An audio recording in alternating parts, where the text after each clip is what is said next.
Berikut ini adalah tabel dari urutan penyakit infeksi utama menurut karakteristik agingnya. Jadi ini adalah untuk urutan yang tinggi, infektivitas penyakit, ada cacar, campak, mpox, poliomyelitis, dan Ebola. Untuk patogenisitasnya ada cacar, rabies, campak, mpox, kamkol, AIDS, dan Ebola. Sedangkan untuk virulensi dengan urutan tertinggi ada rabies, cacar, tuberkulosis, norovirus, Ebola, maupun AIDS. Ini sedangkan yang paling rendah adalah ini. Selanjutnya, untuk perhitungan patogenisitas, virulensi, dan case fatality, ini adalah rumusnya. Jadi apabila jumlah kasus untuk tiap tahap dari perjalanan penyakit ini diketahui, dapat pula diketahui sifat dari penyakitnya. Apakah patogenisitasnya tinggi, virulensinya tinggi, case fatality-nya tinggi atau rendah. Bagaimana rumusnya? Ini adalah rumusnya. Untuk patogenisitas, rumusnya adalah jumlah penderita penyakit, baik itu penyakit dini, lanjut maupun meninggal dunia, dibagi dengan jumlah orang yang terinfeksi penyakit. Dalam hal ini, walaupun tanpa gejala, tapi kalau sudah ada virus atau bakteri maupun bibit penyakit yang masuk ke dalamnya, dianggap sebagai orang yang terinfeksi. Untuk virulensi, rumusnya adalah jumlah orang yang menderita penyakit berat maupun meninggal dunia dibagi dengan jumlah penderita penyakit, baik itu dini, lanjut maupun meninggal dunia. Sedangkan untuk case fatality, rumusnya adalah jumlah penderita yang meninggal dunia dibagi dengan jumlah penderita penyakit, baik itu dini, lanjut maupun meninggal dunia. Untuk lebih lengkapnya, kita lihat contoh kasus. Kasus COVID-19 di Kabupaten X sedang mengalami peningkatan. Adapun jumlah total orang yang terinfeksi sebanyak 100 orang, terdiri dari 30 orang tanpa gejala, 51 orang mengalami sakit ringan, 16 orang mengalami sakit berat, 3 orang meninggal dunia. Bagaimana angka patogenitas, virulensi, dan case fatality-nya? Maka kita masukkan ke dalam rumus, di mana patogenisitas tadi adalah jumlah penderita penyakit, yaitu ringan tadi 51, berat 16, meninggal dunia ada 3, dibagi jumlah orang yang terinfeksi, yaitu 100. Hasilnya adalah 0,7 atau 70%. Sedangkan virulensinya, kita lihat apakah penyakit COVID-19 ini berat atau tidak sesuai dengan kasus ini. Contohnya, ini adalah contoh kasus fiktif ya. Jadi di sini kita lihat ada 16 orang yang mengalami sakit berat dan 3 orang yang meninggal dunia. Dibagi dengan jumlah penderita penyakit, baik itu ringan, sedang maupun berat. Hasilnya adalah 19 dibagi 70, 0,27 atau 27%. Untuk case fatality tadi rumusnya orang yang meninggal dunia dibagi dengan jumlah penderita penyakit. Hasilnya adalah 0,04 atau ada 4% kematian dari seluruh orang yang menderita penyakit. Kemudian untuk faktor lingkungan. Apa itu lingkungan atau environment? Adalah agregat dari seluruh kondisi dan pengaruh luar yang mempengaruhi kehidupan dan pengembangan suatu organisme.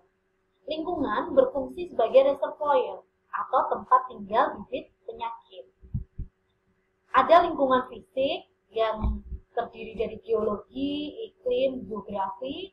Ada lingkungan biologis, misalnya adalah kepadatan penduduk, flora, yaitu sebagai sumber bahan makanan, fauna sebagai sumber protein hewani. Kemudian lingkungan sosial berupa migrasi, urbanisasi, lingkungan kerja, keadaan perumahan, keadaan sosial masyarakat, ataupun kekacauan, bencana alam, perang, banjir, itu masuk ke dalam sosial. Untuk environment ini juga merupakan reservoir yang terdiri dari human reservoir atau bibit penyakit yang hidup di tubuh manusia, animal reservoir yaitu bibit penyakit yang tumbuh di tubuh hewan, dan arthropod reservoir atau bibit penyakit yang hidup dalam tubuh arthropoda. Selanjutnya, setelah kita mempelajari tentang trias epidemiologi, model penyebab penyakit yang kedua adalah Wheel model atau model roda. Model roda ini menjelaskan bahwa timbulnya suatu penyakit disebabkan oleh adanya pengaruh faktor penjamu dan lingkungan. The wheel model digambarkan dalam bentuk roda, di mana penjamu atau genetik menjadi inti atau berada di titik tengah roda yang dikelilingi faktor lingkungan, di mana faktor tersebut dapat mempengaruhi penjamu dalam menyebabkan suatu penyakit. Ukuran dari komponen roda tadi, yaitu penjamu dan lingkungan, bersifat relatif tergantung penyakit yang akan digambarkan dengan model. Contohnya, misalnya pada peranan lingkungan fisik, ini lebih besar dari yang lain apabila penyakitnya adalah penyakit trauma fisik. Misalnya ada penyakit sunburn, itu karena terbakar sinar matahari. Kemudian peranan lingkungan sosial ini lebih besar dari yang lain pada penyakit stres mental. Kemudian ada peranan lingkungan biologis, ini lebih besar dari yang lain jika disebabkan oleh karena faktor penyakit malaria, penyakit TB, dan lain sebagainya. Kemudian untuk peranan inti genetik lebih besar dari yang lain pada penyakit keturunan. Misalnya adalah hemofilia.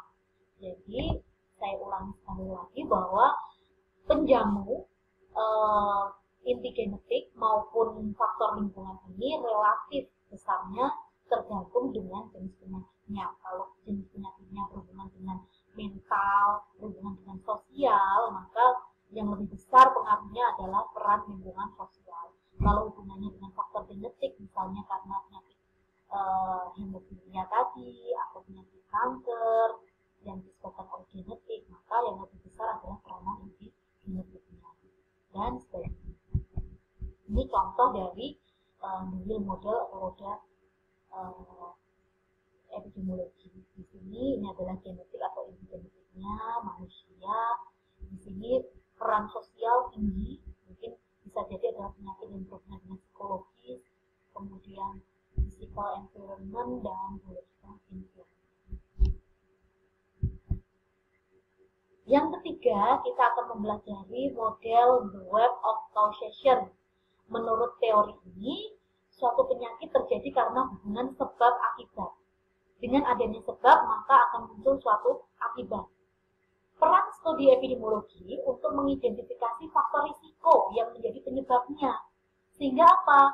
Ketika sudah diketahui faktor risikonya, maka dapat disusun kebijakan, suatu program pencegahan, pengawasan, bagaimana cara meredukasi atau menurunkan angka penyakit, bahkan menghilangkan suatu penyakit pada masyarakat.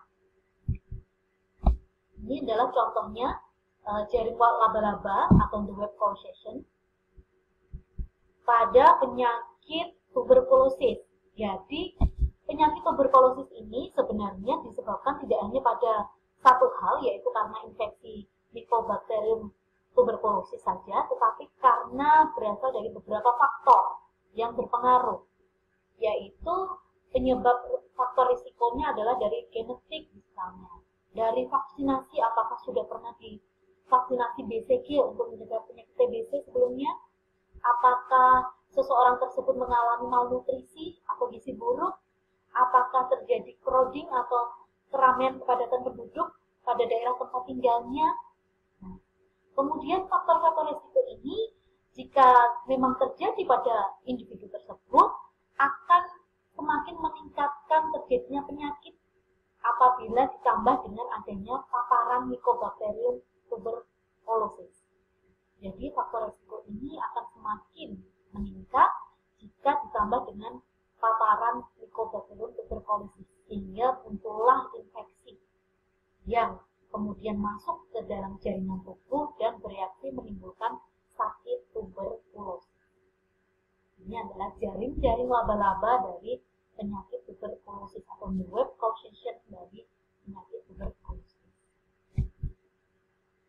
Selanjutnya, setelah kita mempelajari tentang konsep dari sehat sakit, terpapar maupun kerentanan, kemudian bagaimana perkembangan teori dari suatu penyakit, bahkan tentang model penyebab penyakit yang ada 3 tadi, kita selanjutnya mempelajari tentang bagaimana sih riwayat alamiah suatu penyakit dari mulai seseorang terpapar sampai terjadi suatu penyakit. Ya, ini adalah perkembangan penyakit itu sendiri tanpa campur tangan medis atau bentuk intervensi lainnya, sehingga suatu penyakit berlangsung secara alami. Ini gambarannya seperti ini. Jadi tahapan prepatogenesis, di mana bibit penyakit masih belum masuk ke dalam tubuh, telah terjadi interaksi antara host dan bibit penyakit, dan lingkungan menguntungkan bibit penyakit, maka bibit penyakit akan masuk ke dalam tubuh. Tetapi jika lingkungannya tidak menguntungkan atau lingkungan yang sehat, kemudian tubuh dari hostnya juga sehat, kebal, maka bibit penyakit yang mau masuk nanti tidak jadi masuk atau tidak terjadi sakit. Hanya sebatas prepatogenesis saja.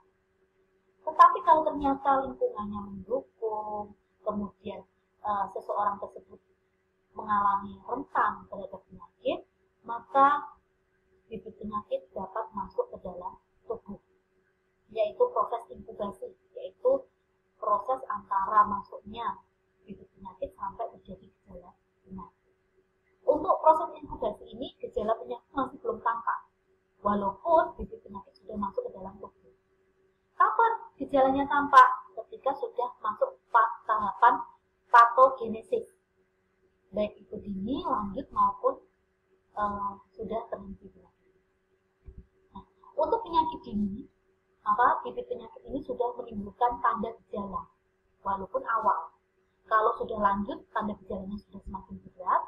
Kalau sudah sampai berat dan tidak dilakukan penanganan secara medis, maka hasilnya adalah bisa meninggal dunia. Atau bisa jadi terjadi penyakit kronis, bisa jadi terjadi karier, atau faktor pembawa, bisa terjadi sembuh tetapi cacat, atau sembuh secara sempurna. Ini adalah akhir dari perjalanan suatu penyakit. Jadi ada 5 akhir perjalanan penyakit, yaitu meninggal, penyakit kronis, menjadi pembawa penyakit atau karier, sembuh cacat, atau sembuh sempurna. Ini riwayat alami penyakit terdiri dari prepatogenesis, stage of susceptibility, host dalam keadaan normal, ada interaksi antara penjamu dan bibit penyakit, tetapi masih dalam di luar tubuh. Untuk inkubasi tadi tenggang waktu antara masuknya bibit penyakit sampai tubuh menimbulkan gejala. Bibit penyakit sudah masuk, tapi tanda gejalanya belum tampak. Tapi pada fase ini, seseorang sudah bisa menularkan penyakit. Kok bisa? Karena di dalam tubuhnya sudah ada bibit penyakit, walaupun tanpa gejala. Jadi ketika dilakukan tes laboratorium sudah ada virus di dalamnya, atau mungkin sudah ada bakteri di dalamnya, atau mikroorganisme lain. Selanjutnya adalah penyakit dini, stage of subclinical disease. Gejala mulai muncul, penjamu telah jatuh sakit ringan, masih bisa beraktivitas, diagnosis awal biasanya sudah bisa ditegakkan, sehingga kalau dilakukan pengobatan secara dini, keberhasilan pengobatan akan lebih tinggi. Nah, untuk tahapan selanjutnya adalah penyakit lanjut. Ini sudah menunjukkan gejala yang berat, jelas sudah gejalanya, penjamunya biasanya sudah mulai berobat, perlu pengobatan yang tepat untuk memutus penyakit agar tidak bertambah parah. Selanjutnya adalah tahap akhir dari suatu penyakit atau post-patogenesis. Ini adalah sembuh sempurna, atau sembuh dengan cacat, atau karier, atau kronis, bahkan meninggal dunia.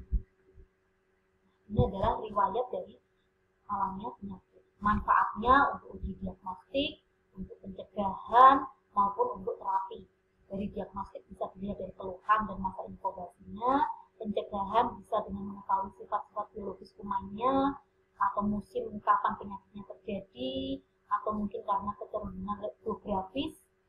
Kalau untuk terapi biasanya diarahkan kepada fase awal. Semakin awal suatu penyakit diobati, maka semakin cepat atau berhasil kesembuhannya. Tetapi kalau keterlambatan terapi, maka faktor risikonya kematian akan menjadi semakin lebih besar.